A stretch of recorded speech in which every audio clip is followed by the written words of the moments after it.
What small thing screams I'm rich? 1. Not noticing you haven't been paid in 2 months.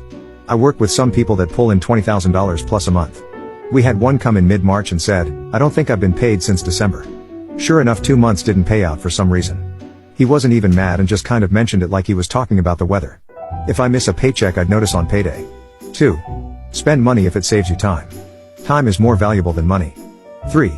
Working at a luxury resort, one thing I've noticed is that the people who want to give the air of being very wealthy will have lots of designer patterns on their clothes and accessories, but almost all of the truly ridiculously wealthy people will basically wear nondescript leisure wear and really plain looking clothes, like plain jeans and tees with no logos. 4. They will never complain about the cost of something but will nitpick at the quality of work to no end. 5. Sometimes, nothing.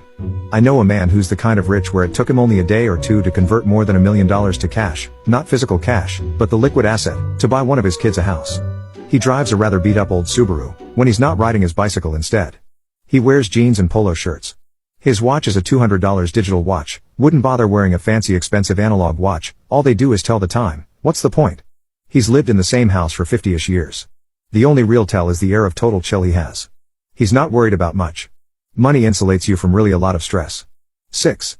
I was at a really posh restaurant, the kind where there are about 8 pieces of silverware. We had saved up for months and a group of 8 girls, nurses and CNAs, went out. One of the recently divorced nurses was flirting with a guy at the next table.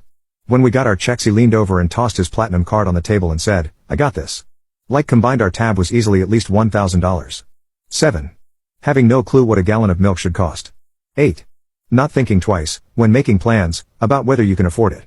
9. A friend once told me that her parents said if you had to take a loan out for something, you couldn't afford it. So they never had car loans or home loans, must be nice. 10. I once vaguely knew a family who were very rich. Even the kids had bodyguards. When I stayed at their home for a weekend on a visit, the father casually mentioned not to push a certain button in the room. When I asked what it did out of interest, he explained offhand that it was a panic button to alert security and bodyguards in the grounds, like it was the most natural thing in the world. They were impeccably polite with me, but I felt like Oliver Twist wandering into the wrong home.